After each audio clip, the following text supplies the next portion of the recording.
Now we study next point, law of equiportion of energy.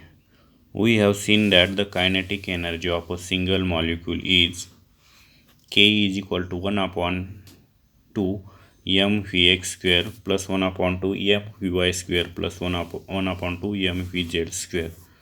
म्हणजे आता या ठिकाणी ॲक्च्युली कायनेटिक एनर्जीचा फॉर्म्युला काय असतो, 1 अपॉन 2 mv स्क्वेअर. इथं बार घेतला, डायरेक्शन दाखवली असेल तर बार घेतो आपण, नाही तर नाही घेतला तरी चालतो. पण आता एकच असेल तर फक्त mv लिहितो आपण, mv स्क्वेअर असं. पण आता इथं एक्स वाय आणि झेड का आले तर तिन्ही डायरेक्शनला 3 डायमेन्शनल जॉमेट्री आपल्याला माहिती आहे. इकडची फिगर आहे इथं दाखवलेली, ती त्याच्याशी रिलेटेड नाही आहे, पण आपल्याला ॲक्सिस समजतील. हा एक्स ॲक्सिस, हा वाय ॲक्सिस, हा झेड ॲक्सिस. मॉलिक्यूल या कोणत्याही डायरेक्शनने फिरू शकतात. म्हणून कायनेटिक एनर्जी काढताना या तिन्ही डायरेक्शनची या ठिकाणी आपल्याला म्हणजे व्ही एक्स, व्ही वाय आणि व्ही झेड या तिन्हींची ॲडिशन केलेली इथं बेरीज, आणि त्याच्या सहाय्याने ॲव्हरेज कायनेटिक एनर्जी या ठिकाणी दाखवली. पुढं काय म्हटलं आहे, for a gas at a temperature T the average kinetic energy per molecule denoted as KE is. For temperature T घेतला आपण तर average kinetic energy per molecule is denoted by KE is. ही कशी लिहिता येते, मग या तिन्हींची ॲडिशन केली. ॲव्हरेज स्पीड मी आधी म्हटलं त्याप्रमाणे ॲव्हरेज कायनेटिक एनर्जी काढायची असेल तर तिन्हींची ॲडिशन केली आपण. आता 3 इंची ॲडिशन केली तर 3 इंची ॲडिशन केल्यानंतर आपल्याला माहिती आहे 3 इंची ॲडिशन केली तर 1 किती काम पूर्ण झाले, 1 2 आणि 3, मग डिवायडेड बाय इथं काही 3 असं येऊ शकतं. किती झाले, 1 2 3. किंवा असंही दुसरा एक प्रकार असतो असा, ते केलो दिस इज इक्वल टू. आता या ठिकाणी 1 अपॉन 2 कॉमन घेतला, एमही कॉमन घेऊ शकतो आपण, तो तसंच ठेवला तर इथं राहीन mv x square plus mv Y square plus mv Z square असं राहीन या ठिकाणी. आणि 1 अपॉन 2 कॉमन घेतला. आणि आता या ठिकाणी जर आपण असं मानलं, खाली काय मानलं आहे त्यांनी, but we know that the mean energy per molecule is 3 upon 2 kBt since there is no preferred direction x y और झेड. मग आपण जर इथं कोणती डायरेक्शन पकडली नाही, कोणती दिशा पकडली नाही, एक्स वाय आणि झेड, एकच दिशा पकडली कोणती तरी, तर या ठिकाणी मग 3 घटक होतील. समजा हा या ठिकाणी एक्स वाय आणि झेड हे पकडलेच नाही कोणतीच डायरेक्शन, तर 1 mv स्क्वेअर किती झाला, 1 2 3. मग हे असं लिहिता येईल 3 अपॉन 2 mv स्क्वेअर असं लिहिता येईल थोडक्यात. मग आता या ठिकाणी पुन्हा काय नाही, मागच्या इक्वेशनमध्ये आपण 3.18मध्ये पाहिल्याप्रमाणे, परंतु energy total energy of molecule is equal to आपल्याला काय दिलेलं आहे ती इथं सांगितली, आणि 3 upon 2 this is equal to 3 upon 2 kBt असं दिलेलं आहे या ठिकाणी. मग 3 गुणिलेचा भागिले होईन या ठिकाणी, किंवा आपण हे 2 कॅन्सल केले तसे दोन्ही होऊ शकतात, पण फक्त 2 कॅन्सल केले तर इथं थोडक्यात आपल्याला या रूपात मांडायचे आहे 1 upon 2 mv square is equal to काय येईन, मग 1 upon 2 mv square is equal to 1 upon 2 इथं राहिला mv square is equal to 1 upon 2 kBt. हे 2 कॅन्सल होतील, पण आपल्याला हे दाखवायचे. हेच इक्वेशन इथं आलेले पाहिजे या रूपात. फक्त आता जर हे आपण तिन्ही डायरेक्शन पकडल्या नाही आणि पुन्हा तिन्ही डायरेक्शन लिहिल्या तर हेच इक्वेशन कसं लिहिता येईल आपल्याला, 1 upon 2 mv x square is equal to हेच mv 1 upon 2 mv Y square is equal to 1 upon 2 mv Z square is equal to घेतले 1 अपॉन 2 kBt असं लिहिता येईल. जे इथं लिहिलेलंच ऑलरेडी, फक्त मी लिहून दाखवत होतो. 1 upon 2 mv x square is equal to 1 upon 2 mv Y square is equal to 1 upon 2 mv Z square is equal to 1 upon 2 kBt. This is equation 3.19. पुढं काय म्हटलं आहे, thus mean energy is associated with every component of translational kinetic energy which is quadratic in the velocity component in X Y Z direction is 1 upon 2 kBt. तेच म्हटलेलं आहे त्यांनी की energy जी आहे वेगवेगळ्या कोणत्याही मॉलिक्यूलचे असोसिएट असणारी, कोणत्याही मॉलिक्यूलचे रिलेटेड असणारी, कोणत्याही डायरेक्शनशी रिलेटेड असणारी, ती एवढीच येते 1 अपॉन 2 kBt.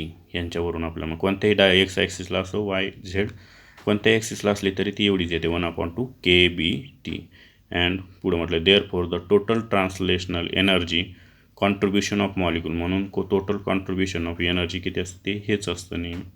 म्हणजे टोटल कॉन्ट्रीब्युशन हे तिन्हींची ॲडिशन केली तर ते आधीचं इक्वेशन मिळतं आपल्याला 3/2 kBT. तेच लिहिलं तर 3/2 kBT.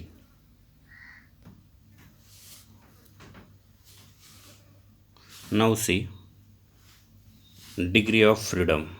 In the above discussion, the molecules as a whole is free to move from one point to the other in the three-dimensional space.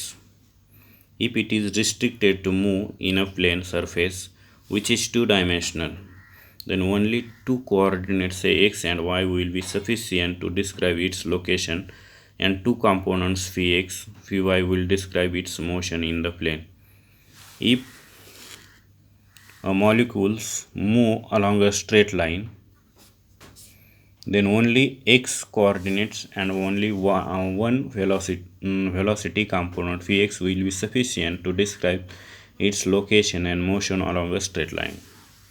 कळालं का काय दिलं या ठिकाणी पहा. डिग्री ऑफ फ्रीडम हा पॉईंट पाहतोय की इन अबाउट डिस्कशन वरच्यामध्ये molecules as a whole free move to from one point to other in the three dimensional space. तर आपण पाहिलं मॉलिक्यूल हा इथं फिगर दाखवल्याप्रमाणे कोणत्याही डायरेक्शनने फिरू शकतो. वन पॉईंटपासून अदर पॉईंट म्हणजे एक्स आहे या असा जाऊ शकतो असा म्हणजे तिन्ही ॲक्सेसमध्ये फिरू शकतो. मग त्याची लोकेशनशी रिलेटेड हा पॉईंट आहे की if it is restricted to move in a plane surface.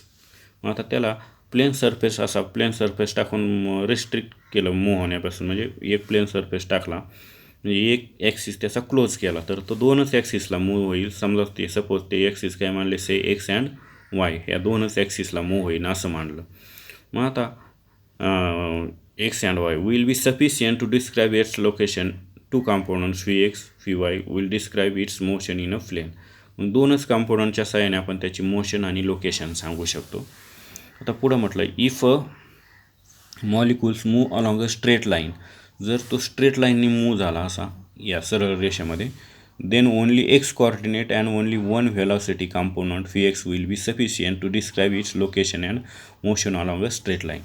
जर तो ह्या डायरेक्शनने मूव्ह झाला तर फक्त या ठिकाणी म्हटलं आपल्याला एक्स कोऑर्डिनेट आणि फी एक्स हा कॉम्पोनंटच त्याचं लोकेशन आणि मोशन सांगण्यासाठी सफिशियंट झाला. वाय आणि झेडची गरज नाही.